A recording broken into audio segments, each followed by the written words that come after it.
Richard Boom here. I'm not part of this madness.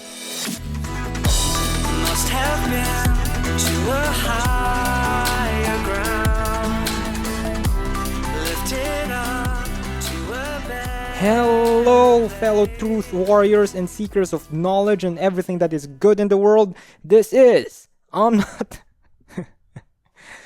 Sorry guys, I'm a bit tired because I just came from my day job and I had to do a bit of a freelance job, and on top of that, I need to do this show.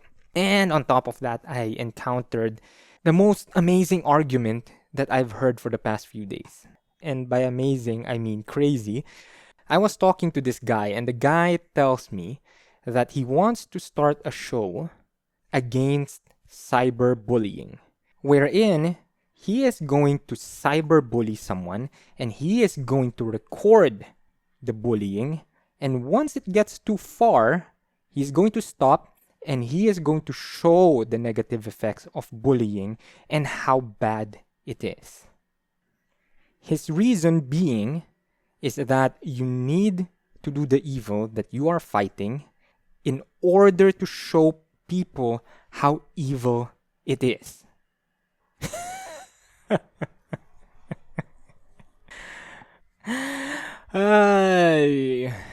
How people think sometimes, it's just, I don't know, I don't even know how to call it. Can you imagine if we apply his principle? So let's say we are going to make a show and we need to show people how evil Hitler is. So according to his logic, we need to become Nazis and kill millions of Jews and stop once it's getting too far, in order for people to see how evil Hitler and the Nazis are.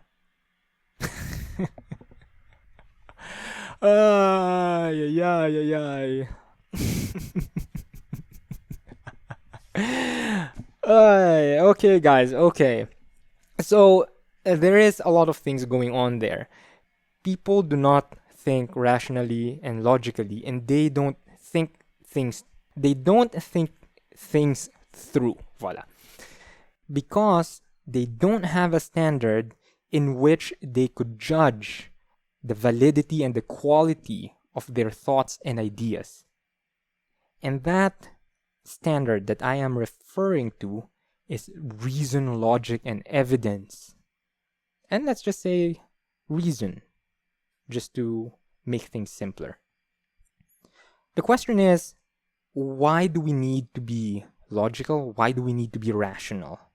I would like to lay down the case, best I can, why we should be logical and rational. So get comfy because I need your attention on this one. Wait, let me just check my notes. To begin with, I would say that all living organisms depend upon their ability to perceive reality as accurately as possible in order to survive and have plenty of sex and babies. Animals in the wild that misjudge or make an inaccurate assessment of their reality gets eaten. A monkey that perceives a log floating in the water instead of a crocodile gets eaten. Every organism perceives reality through their senses. Sometimes those senses makes errors. To be more specific, the brain interpreting the sense data coming from the senses can make errors, or is capable of making an error in interpreting those sense data.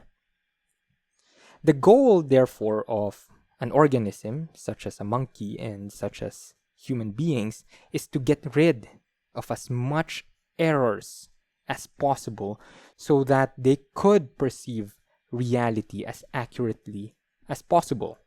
Over time, organisms evolved strategies in order to compensate for these errors. Some animals developed speed, some animals developed strength, some developed poison, so they could still run away if they make an error in their perception or their judgment. One animal in particular developed a brain capable of logic and reason. And this is what separates men from beasts, not emotions. But still, this begs the question, why reason and logic? Why do we have to do abstract thinking? Why not just feelings-based? To answer that question to you, I would start to reason with you through first principles.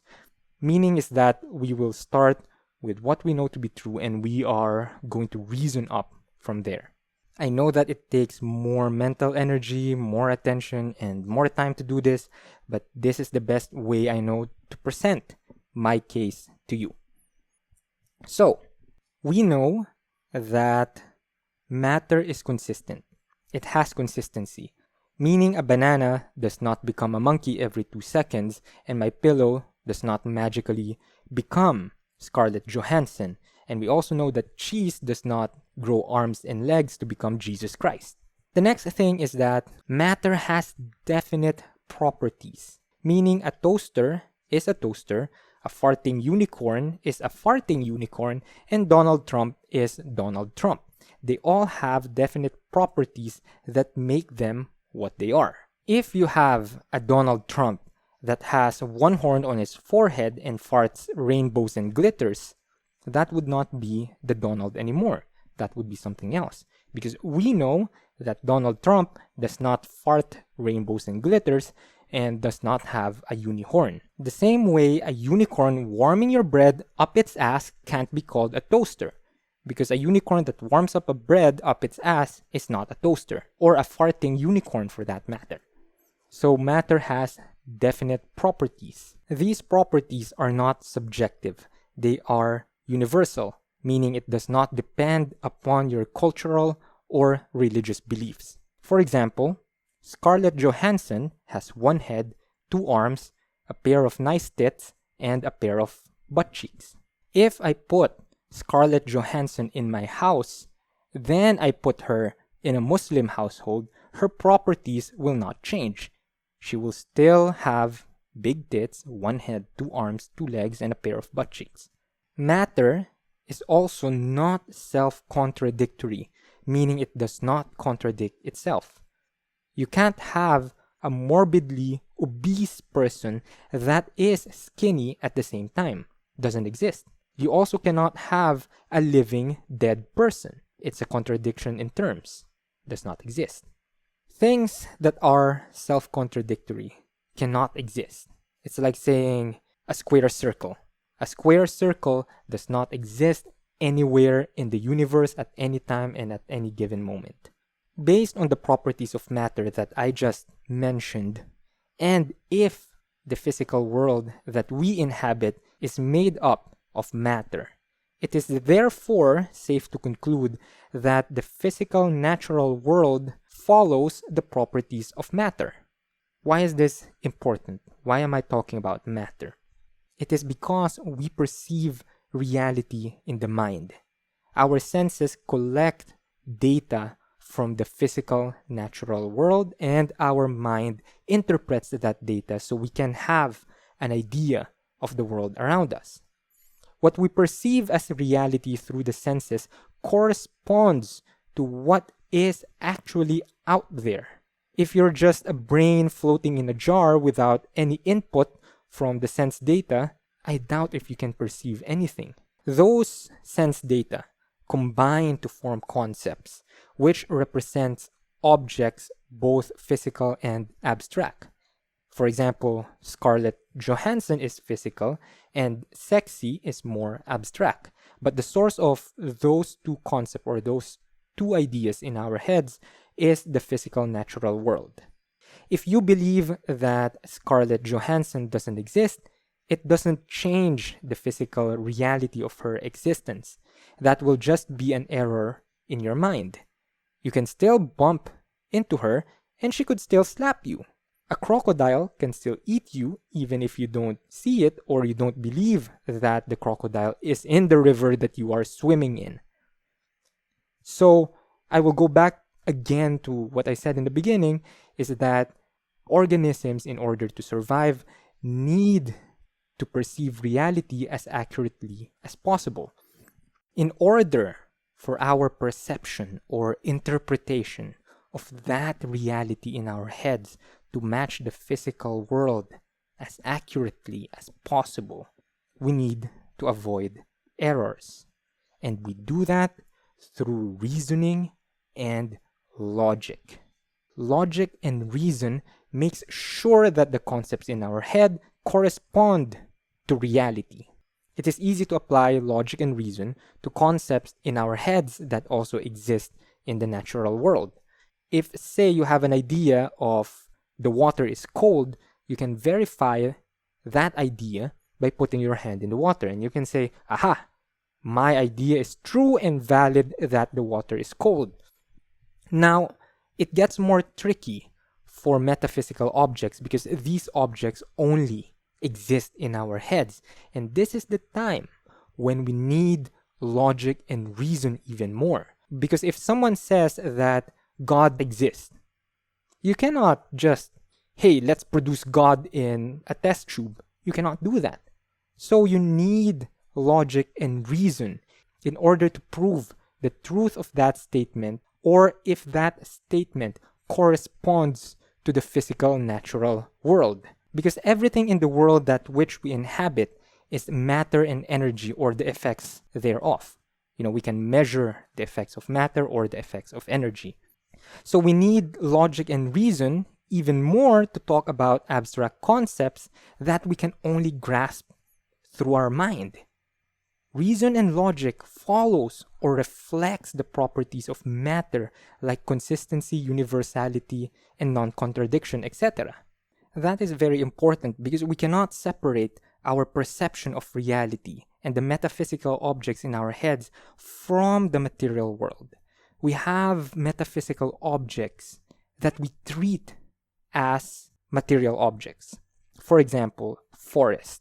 Forests do not exist. Forests only exist in our heads. Trees exist, but forest does not exist. Forest is only a concept in our head that means a collection of trees. There is no forest, only a bunch of trees. You don't bump into a forest, you bump into a tree. There is no magical fairy dust that you can touch, see, or sniff and say, forest. No. The forest only exists in your head, but the trees exist. And with that, it becomes more important to have consistency, to have non-contradiction, and to have logic and reason to guide that internal world in our brains. For example, mammals don't exist. Mammals are just a concept that we use to refer to animals in the material world that are warm-blooded and have mammary glands. To perceive reality as accurately as possible, our minds, ideas, concepts must conform to the properties of matter. And we do that through logic and reason to check and make sure that those concepts and ideas perception does not contain any errors and matches reality as accurately as possible. Mammals can't be warm-blooded and cold-blooded at the same time. That would be contradictory, not in line with the properties of matter, and thus would produce error in thinking. It will also be illogical. That would be a square circle. Thus, another error in perceiving reality and error in the mind. We also know that matter is consistent and has definite and defined properties that are not subjective. Going back to mammals, mammals have a definite property that does not change and is consistent. A crocodile has a definite property that does not change and is consistent. Now, if you put crocodile in the category mammal, you would produce a contradiction, because a crocodile is cold-blooded and mammals are warm-blooded. And also, the crocodile doesn't magically become warm-blooded just because you put it in the mammal category. And vice versa, mammals don't become cold-blooded because you put a crocodile that is cold-blooded in the category. This is why we need to check for those errors. We also mentioned that the properties of matter is not subjective, meaning it's universal. It applies for everyone to anyone at any time. So on the matter of that, I feel that for me, and a lot of people are engaged in this kind of reasoning. When you say, for me, or I feel that, you're expressing a subjective, localized phenomenon. You're expressing a subjective feeling, meaning it does not reflect things that exist materially. It only exists in your head. If you say, I feel that the cup is red, you're not expressing a feeling. You're expressing a truth statement that the cup is red and thus can be validated or falsified through reason and evidence. You can't say, I feel that you're wrong. You're not expressing a feeling. You're making another truth statement, which is, again, subject to reason and logic and evidence. Feelings are, I feel good, I feel bad, I feel warm, etc. Not that you can't have subjective statements. You can actually say, for me, crocodile meat tastes good. That would be a subjective phenomenon and applicable to you. But when you say crocodiles don't exist, it is not a localized and subjective statement anymore. You are claiming a universal truth. It means that crocodiles don't exist anywhere in the universe and at any time and for anyone. Thus, you're subject to the universal standards of logic, reason, and evidence because we need to look at the fidelity of your statement in contrast with the physical material world. The properties of matter are not subjective, and logic and reason conforms to that, or at least should conform to that. Anytime you make a localized statement, it doesn't apply to anything else because it's subjective. You can say, for me, you're arrogant and racist. That doesn't necessarily correspond to reality.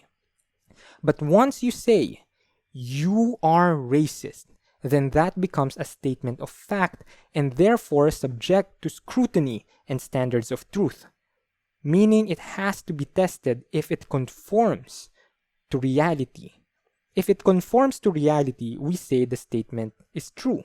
If it doesn't conform to reality, the statement is false and therefore should be retracted. When people act on the subjective that does not conform to reality, for me, you're arrogant and racist, and then they start applying aggression towards the target of said subjective statement, we usually say, that's crazy, that's irrational. Person X just lost it. Why is this important? Why logic and reason? Well, for one, our actions are normally a reaction to an external stimuli from the physical natural world. We choose how to act based on the ideas and concepts in our heads. If you have faulty ideas, you will have faulty actions. Faulty actions or errors have, for the most part of human history, led to tragic consequences. Those who are able to make better actions usually is not eaten by a crocodile and was able to reproduce and pass on the same ability to make better decisions. Those who don't, they died. I mean, how many people act on erroneous or subjective ideas and try to apply it universally with catastrophic results? Just look at communist Russia. Their concept of what society is did not meet the reality of the physical world. That's why you don't have communist Russia anymore. It's only in dreams and in fantasies that properties of matter change. In fantasies, there is no such thing as irrational or illogical or limits to the properties of matter because it only exists in the mind and the mind has no limits. The physical material world is bound by the laws of physics which have limits and fixed properties. Because we are material entities that exist in the material world that conforms to the known properties of matter, errors in the mind produces errors in the world. Logic and reason makes sure that our thoughts and ideas and abstract concepts in our minds conform to reality so we can act in accordance to reality. reality is truth, truth is reality, otherwise crocodile. Absent of logic and reason, people get manipulated easily because they don't have standards on which to judge the validity of a statement or an idea. Without a method to discriminate truth from falsehood, people get manipulated with language and sophistry. Don't get me wrong, you can be as irrational and illogical and as inconsistent as you want, but that would be like dreaming and fantasizing. You can act in accordance to your own subjective reality regardless of reason, logic, and evidence. That is called insane. And people like that get eaten by crocodiles. So I hope that helps and I hope that was clear for you. If so, please like, share, upvote, and spread the word to as much people as you can. If not, please comment below and tell me what I have missed or where I went wrong. Please subscribe in vid.me/RichardBoom. I need 50 followers in order for my VidMe account to get verified. This is a very, very young show and I need your support. Patreon.com/I'm not part of this madness.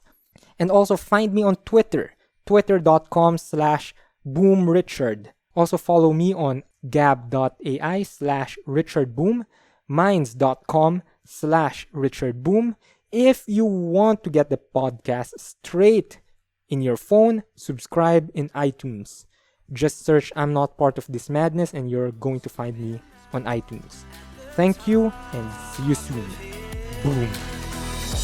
You should know a thing about me.